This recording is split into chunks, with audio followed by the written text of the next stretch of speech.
पुसद डोळे त्या पदराने सावरही साडी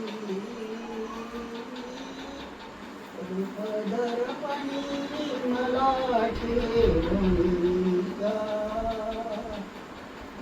मुली जा दिल्या घरी तो सुखीरा गंगा यमुना डोळ्यात उभ्या का जा मुली जा दिल्या घरी तो सुखीरा.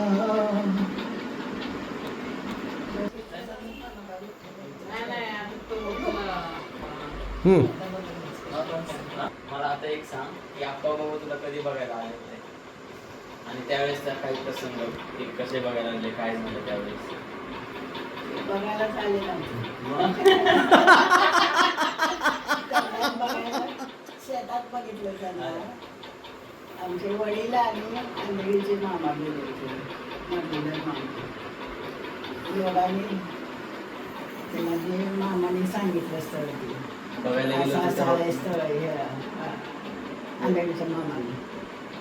आणि मग हे दोघं गेल्यानंतर ह्याला शेतात बघितल्यावर आमचे वडील म्हणले बस ही मुलगा म्हणली छान आहे.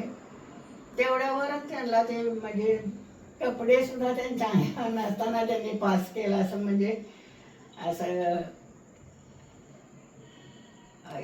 सांगायला लागले घरी आल्यावर. पण आम्ही पुढं कुठलं बोलायला तेव्हा आम्हाला सांगायचं नाही ती घरात नुसतं बोललेलं ऐकायचं तेवढं.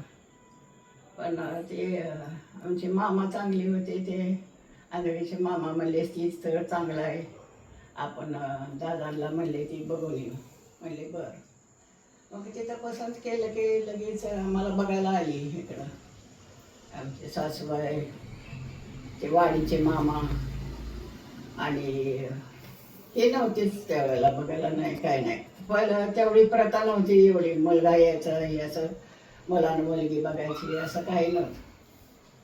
मग ते मला बघितल्याबरोबर वाडीच्या मामाने म्हणून काय आलवलं म्हणजे मुलगी छान आहे म्हणून लगेच आमच्या सासूबाई पण म्हणल्या आम्हाला पसंत आहे. लगेच बघितलं की काय विचारलं नाही काय नाही फक्त नाव विचारलं आणि लगेचच पसंत केलं मला. आणि त्यांनी लग्न करून घेतलं तिकडं मलवडीला त्यांच्या दारात. आमची एवढी परिस्थिती म्हणजे दादांची नाजूकच होती. मग काय हुंडा नाही काय नाही 101 रुपये हुंडा दिलाय मला आणि 4 भांडी 4-5 भांडी फक्त बाकी काहीच नाही दिलं नाही काय नाही. माझ्यावरच बिस्त दिली आणि शेती काय घरात तर शेतीवाडी 25 झाडं आहेत आंब्याची झालं बघितलं तेवढ्याला दिलं. आम्ही पण आम्हाला कधी वडील विचारत नव्हतं की असं केलं असं की म्हणजे कसा मुलगा आहे किंवा काय आहे कधीच नाही.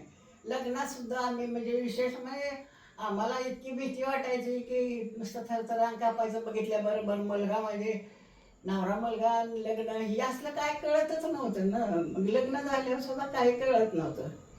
भीती वाटायच्या हातातली भांडं पडायचं असंही व्हायचं.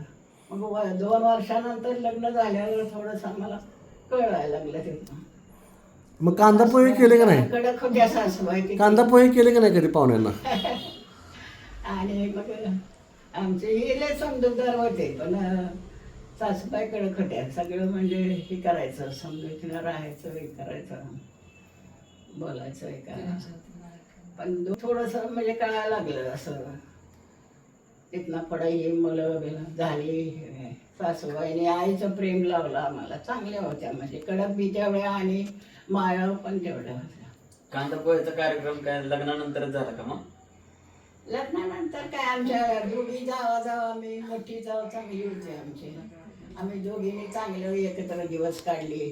धाकटी पण होती पण ती आपली लगेच वेगळी झाली आणि ते जास्त दिवस आमच्याजवळ नव्हते. आम्ही सगळी एकत्र होतो म्हणजे आमच्या मुलांची लग्न होईपर्यंत म्हणलं तरी त्यांची माझी मुलं त्यांनी सगळी सांभाळली. आईचं प्रेम लावलं त्यांनी. आई आणि मला त्यांची मला काकू म्हणायची आणि त्यांना आई म्हणायची. मग सगळ्यांच्या आई त्या झाल्या. पण आम्ही दोघी जावाने एकत्र चांगले दिवस काढले एवढे की बाहेर. कधीच आमचं म्हणजे भांडण त्यांना काहीच नाही. चांगले दिवस निघाले. आमच्या सासूबाई जरी कडक असल्या तरी भीती वाटायची त्यांची, पण तेवढंच समजूतीला पण घेत होत्या. आजोबा कसे होते? आजोबा लय शांत. कधीच आम्हाला आव जावं बोलवायचे. कधी सुन म्हणून नव्हतं त्यांचं, असं बोलत नव्हते, शांत लय होते. ते बी एकाएकीच होते वागली. अटक सारखंच त्यांना हे झालं. पण असे घर भरलेलं असायचं आंब्यानं. आमचे पहिले 25 झाडं आंब्याची, घरी सगळे आंबे काढायचे, डोक्यानं आणायचे. खूप आंबे खाल्ले असतील मला. हो. खूप आंबे खाल्ले नाहीत. हा. चांगले आंबे ती विकायला न्यायचे. हा. 10 रुपये डझनाचे जात नव्हते त्यावेळेला. आणि आम्हाला जसे बाद झालेले असतील ते आमच्या पुढे. पण आता आम्ही काढलं दिवस तसं. आमची दोघींचा बी तसला स्वभावच नव्हता खाण्याचा ह्याचा शांत आम्हाला तर स्वभाव. द्यायचे बाबा बाबा खायला. हो, बाबा असे ह्याच्यात धोत्राच्या ह्याच्यात घ्यायचे आंबे आणि आमच्या पुढे आणून वाटायचे. आवड बोलवायचा आम्हाला, खावा. आमच्या सासूबाई खाण्यापिण्याचं काय नव्हतं, घर हितनं भरायचं आंब्यानं, तर ते जास्त असायचं. आंब्याच्या पोळ्या वगैरे पण करायचे ना बाबा. हो. नाही ते बाबा नव्हते बोलायचे आणि जास्त दिवस नव्हते बाबा. ते लग्न लागले बरं थोडे दिवसांनीच. पण आमचे दीर पण, मोठे दीर पण चांगले होते, धाकटे दीर चांगले होते. सगळे म्हणजे स्वभावानं सगळी चांगली होती. असं शेती पण इतकं शेतीतलं पण यायचं. 22 पोती धान्य होत होतं, शेंगा व्हायच्या 10 पोते. सगळं चांगलं होतं. म्हणजे शेती बघूनच आम्हाला गेलं होतं. सोनार धंदा इतका येत नव्हता यांना. मग थोड्या दिवसांनी मग दादांच्या पाशी येऊनच सोनार धंदा शिकले ते. तोपर्यंत काय नव्हतं त्यांना. म्हणजे आम्ही तडवायला आल्यावर शेतातलं करायचे, शेतात शिकार पिकायचं सगळं असायचं जास्त. हां. नाही, आम्ही एक प्रश्न विचारला होता मगाशी तुला, की कांदे पोहेचा कार्यक्रम आता जसा नेहमी होतो, पाहुणे आले बघायला की कांदे पोहे करतो आपण, तसा कांदे पोहेचा कार्यक्रम कधी झाला का तुमचा? नाही, काय ते आठवतच नाही. ते म्हणजे केलं का नाही. नाही, पाहुणे आले होते का बघायला असं? मला म्हणजे काय येतच नव्हतं त्यावेळेला. एवढं म्हणजे लहानपणी झालं मग लग्नानंतर स्वयंपाकातलं काय नाही. लग्नानंतर माझ्या जावबाज करायच्या, स्वयंपाक करायचे. म्हणजे मुलगी बघायचा कार्यक्रम काय करत होते तुला बघायला सगळं. आले तेव्हा मग स्वयंपाक वगैरे कोणी केलं नव्हतं? स्वयंपाक हे आजी असं मला वाटतं त्यावेळेला. आजी होती का नव्हती? होती तर होती वाटतं. काय लग्न आठवत नाही. सासूबाईविषयी आपण काय सांगू शकता आईसाहेब? त्यांनी अशी दुसऱ्याची दळणं दळायच्या पहाटे उठून आणि वाडीला जाऊन असे पाटीत असे बत्ताचे काय म्हणजे मिठाईचे असेल ते घेऊन विकायला जायच्या. असे दिवस काढले. आणि शेती घर हे सगळं ठेवलं जाग्यावरून. म्हणजे त्यांनी असं लोकांचं कामधंदा करून असं मुलं लहानाची मोठी केली. ही शेती कुठून कुणी घेतली ती शेती? शेती म्हणजे राजानं विचारलं होतं की तुला काय पाहिजे. आमच्या सासऱ्यांना म्हणजे कोण आजं सासरं होतं पहिले त्यांना, ते तुला काय देऊ. तर ते म्हणजे मला चतकोर भाकरी दे. मग ही शेती दिली. नाही, पण चतकोर भाकरी राजाने का दिली त्याचं कारण काय तरी आहे ना हिस्ट्री. ती राजाच्या बायकोच्या पायातलं जोडवं काढलं होतं. जोडवं आवळलेलं होतं, त्याने काढलं. तर ते म्हणले तुला आता काय द्यायचं ह्याच्याबद्दल. तर म्हणले मला चतकोर भाकरी दे. मग ही शेती दिलेली आहे. शेती विकत घेतलेली नाही, काय नाही. ते एकूण किती 30 एकर जमीन आहे ना? राजाने दिलेली चतकोर भाकरी म्हणजे 30 एकर जमीन. जमीन किती आहे सगळी? 30 एकर जमीन आहे सगळी.